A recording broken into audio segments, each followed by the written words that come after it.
la marque du Fils et l'abandon. Arrêtons-nous un moment sur cet épisode remarquable de la vie d'Isaac. Alors que son père Abraham fit avec lui ce voyage à la montagne de Moria pour l'offrir en sacrifice à l'Éternel.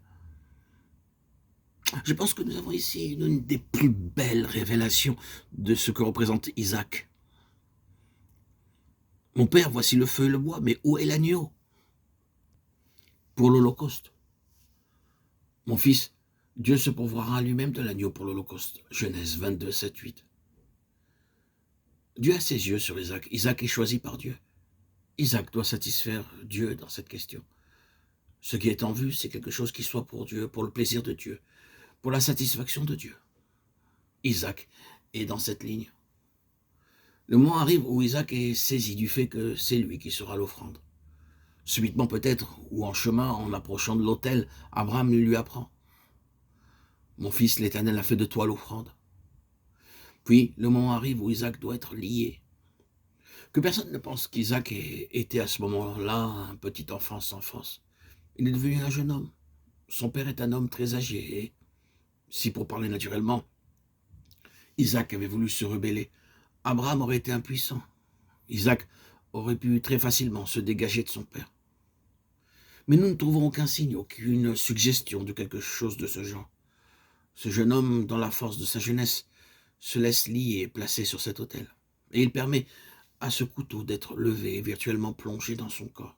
Il se laisse immoler, car en ce qui concerne sa volonté, il l'a accepté. Dans son esprit, c'est une chose accomplie. Il n'y a aucune résistance de sa part. Nous devons donc dire qu'en Isaac, nous trouvons bel et bien l'expression du don de soi-même, dans un abandon parfait au plaisir de Dieu.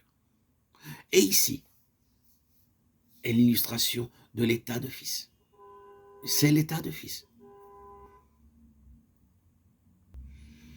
Tout cela, bien-aimés, frères et sœurs en Christ, auditeurs, auditrices, mes chers abonnés, manifeste une soumission merveilleuse de l'âme ou de la vie personnelle, une soumission merveilleuse de la vie d'âme, de la vie personnelle au plaisir de Dieu.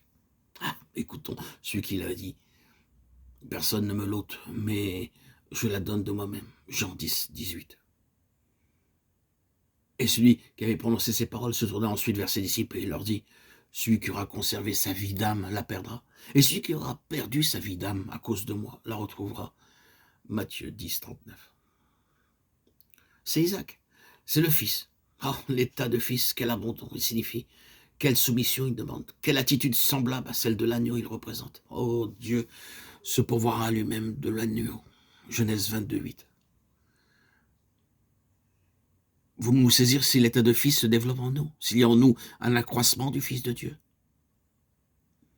Eh bien, nous en trouverons la preuve dans notre abandon, dans la mesure où notre réserve, notre résistance, notre volonté personnelle, notre amertume diminueront. Un affaiblissement dans l'affirmation de notre moi, dans notre intérêt personnel, dans le souci de nous préserver nous-mêmes et de nous justifier, dans notre pitié personnelle, dans toutes les formes du moi. La diminution de tout cela, c'est l'évidence de l'état de fils. La vie de chair s'est dissoute pour laisser la place à la vie de l'esprit, la vie spirituelle, la vie céleste. La soumission sous la main de Dieu, alors même que les épreuves nous sont causées par ses propres enfants, par un Abraham. Nous pouvons être immolés par quelqu'un qui ne serait point un ennemi de Dieu, sous l'adversité, dans l'épreuve, sous l'immolation, sous la blessure, sous le couteau. S'il n'y a point de refus, point de discussion, point de rébellion, mais seulement un abandon entier à la main de Dieu, c'est être un fils. Mon fils, ne méprise pas le châtiment du Seigneur et ne perds pas courage lorsqu'il te reprend. Hébreux 12, 5. Dieu vous traite comme des fils. Ne serons-nous pas soumis au Père des esprits pour mourir? Non, jamais. Oh, tel n'est pas le but de Dieu pour avoir la vie. Ah, lorsque la main de Dieu nous châtie, nous ne nous attendons pas à survivre. Ce sera la fin. Non la fin, mais la fin pour avoir la vie. Et Dieu veillera à cela. C'est le chemin des fils. C'est le chemin de la vie. Isaac en est l'illustration. Nous nous contenterons d'en rester ici pour le moment. Ainsi, la vie agira spontanément dans la ligne des fils, et c'est cela, l'état de fils. L'abandon à l'agneau, l'abandon à l'esprit de Dieu, à l'esprit de l'agneau.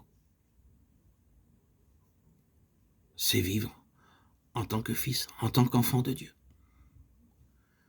conforme à la révélation que Dieu nous a donnée, dans la personne de son Fils, dans sa parole. Dieu nous a libérés par son esprit.